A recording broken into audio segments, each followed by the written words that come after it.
Live from our 7 Tasmania studios, your nightly news with Tom Johnson begins now. Good evening. First tonight, more Tasmanians will have access to after-hours healthcare, with the state government announcing the next round of recipients in its GP initiative. 7 clinics around the state have been selected to receive grant funding, which will increase access to primary healthcare while alleviating pressure on our hospitals.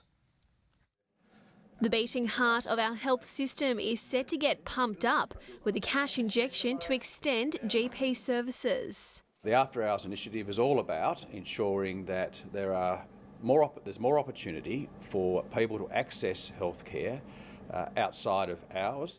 Announcing the third round of the GP After Hours initiative, the state government will administer $3.8 million to help revive and improve access to primary healthcare during weeknights after 6 p.m. and on weekends. Any announcement like this is great. That's going to serve the Tasmanian community. These 7 primary health providers will benefit from the fund, including the Launceston Health Hub. We see around 100 to 200 patients on a Saturday and Sunday, and after 6 each night we see over 30 people on average. Helping our health professionals treat more Tasmanians. One thing we've found that's been lacking in the after-hours space has been the availability of mental health support and access. So through this grant we're able to employ a mental health professional after hours. Providers will also be able to apply for a grant to expand their facilities. Also $800,000 partnering with healthcare providers in equal share in terms of capital infrastructure build to support, again, greater access and a range of services. They've also partnered with helping us build our new building extension, which will allow us to put imaging after hours, having MRI, CT and X-ray available on site. Further reducing demand on our emergency departments. McKenna Bailey, 7 Tasmania News. There's a push for a local government polling day to bring it in line with other elections. The state government is collecting feedback about the change to compulsory voting, which came with a financial hit for councils. Compulsory voting at local government elections pushed voter turnout from 58% in 2018 to 85% last year. What we're about is ensuring that we listen to people's views, whether that be local community councils, to ensure that we can increase participation of the community when it comes to local government elections. The local government minister is meeting with councils who will also provide written submissions. Glenorchy aldermen will consider their position at tomorrow night's meeting. We have such a significant impact, our decision making, on communities, and if there's a compulsory one polling day for state and federal elections, local government really should be no different. There's widespread support from Tasmanian councils for a single in-person polling day, with claims it could reduce the administrative impact. Caused by people coming in who hadn't received ballot papers or perhaps had moved local government areas since between elections and hadn't changed their details on the electoral roll. Mayor Thomas also suggesting voters should be choosing at least as many candidates as there are councillors elected, rather than just 5. Compulsory voting has also resulted in increased costs. The Tasmanian Electoral Commission only charges for each vote received and counted. With turnout increasing, it means their bills are going up. Whether local government goes to polling on polling day or whether it's done by ballot paper is almost a minuscule question in regards to the reform for local government. A review into the future of the sector is also continuing. The panel conducting it has suggested service sharing between councils or even amalgamations. 2026's elections could look very different. Josh Duggan, 7 Tasmania News. The state government had forewarning that power prices would skyrocket last year and that it would harm businesses, according to the state opposition. Labor has obtained documents which also showed ministers asked for advice about potential support as early as May and say they should have acted sooner. The government cannot get away with continuing to ignore this problem. They need to act. The state government has provided $11 million in concessions for vulnerable Tasmanians and loan schemes for households and businesses to purchase energy-saving equipment. It says Labor's power price policy would cost the budget $50 million. Further support is available for Tasmanians impacted by last October's floods. Private landholders as well as not-for-profit sports and recreation organisations can apply for 2 grant programs jointly funded by the state and federal governments. We have increased the support for flood victims as demonstrated since the October floods, particularly for sporting groups, non-for-profit organisations that were impacted in and around northern Tasmania. Up to $10,000 is available, or $25,000 in exceptional circumstances. Applications open tomorrow and close in March. Tasmanian publicans feeling the pinch of the latest beer tax hike are pleading for support to stay afloat. It's the latest price jump to hit small businesses, with Hobart now among the capital cities pouring out the most expensive schooners. A cold beer on a warm day could soon have Tasmanians questioning how much they're willing to pay. About $12 is the most. Right. I've paid about $15 before, and it's you feel robbed. As of this month, the price of a schooner in Hobart hit just over $9, sitting below Adelaide for the most expensive capital city.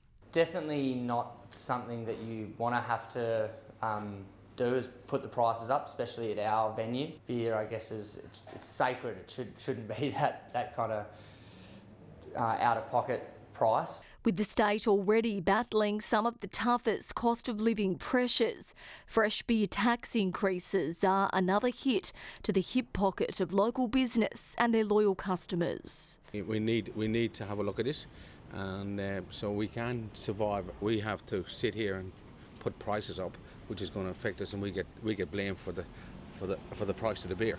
Beer is still the most popular alcoholic beverage in the nation, with the latest ABS data showing Australians drink more than 74 million litres of it each year. Our kind of theory on it is, rather than put all the prices up and do it all at once, we might try and stagger it a little bit more, or maybe a couple of beers will go up but some will stay the same. For some drinkers left disappointed by the move, they're willing to find the benefits of a tough situation. I think it's terrible.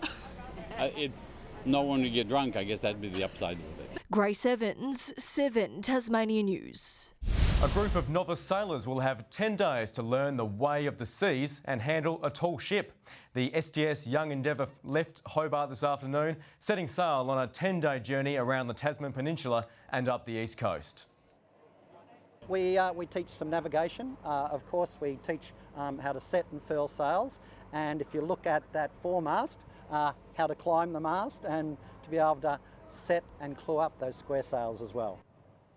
The boat was gifted to Australia 35 years ago, and 16,000 young people have sailed on board since. Goats, goats and more goats. That's how hundreds of patrons have enjoyed their Sunday, taking in the sights at this year's Goat Fest. Celebrating its 15th annual event, 1,400 people packed the Longford Showgrounds to learn about and get up close and personal with the farmyard animals. We've got plenty of trade displays with goat-related material. We've got boar goats represented, Angoras. Miniature goats are always a bit of a draw card, so I think, yeah, they've attracted the most interest. And the goats will return in 2024. The Jack Jumpers have jumped inside the top 4 with a massive fourth quarter, keeping their season alive. In a must-win match against the Wildcats, the roaring reception from fans helped the Tasmanians finish the job. Setting out in their teal colours with a special purpose, this was more than just a game for the Jack Jumpers, as the side's American import proved his worth early. Great pass, great finish. Beautiful find. Fired up for a good cause, Josh Majette was willing to take a risk from a long way out. Long way out! Boy, she's feeling good. As the Tasmanians took a commanding lead into the second, the Wildcats weren't willing to let the match slip away. As Harris drills that one from long range. Perth only continued to sharpen in the third, storming past the home side in a dominating shooting display. He'll keep shooting. But just as the fight began to look too tough for the Jackies, it was this steal by Will Magnay that set the tone for what was to come. That with a big defensive play. And maybe here they go. With scores back to level, Josh Majette was prepared to notch it up a gear outside the arc. Majette for 3. Tasmania in front. Their playoff dreams hanging in the balance. It was the final minutes that solidified success for Tasmania. Massive moment. Oh, man. An 8-point victory, sending Perth back west to lick their wounds. One step closer to returning to playoffs basketball. An animated Scott Roth showing just how much it means. He should. He understands how vital that win is for the jack jumper. Grace Evans, 7 Tasmania News. And any Tasmanians looking to catch one of our new Open champions in action will have the chance at the Burnie International. Rinky Hijikata will look to match his double success with a strong singles campaign, headline in the men's field as the competition returns after 2 years off. A strong women's field also includes 5 top 200 players. And some of the country's sharpest shooters have set their sights on the Tasmanian clay shooting title at Evandale. 163 participants put their skills to the test across 4 days of the Down the Line Trap Carnival, the biggest turnout in the past 4 years. On the first day, you have an event called the Champion of Champions, which is 3 different events combined into one.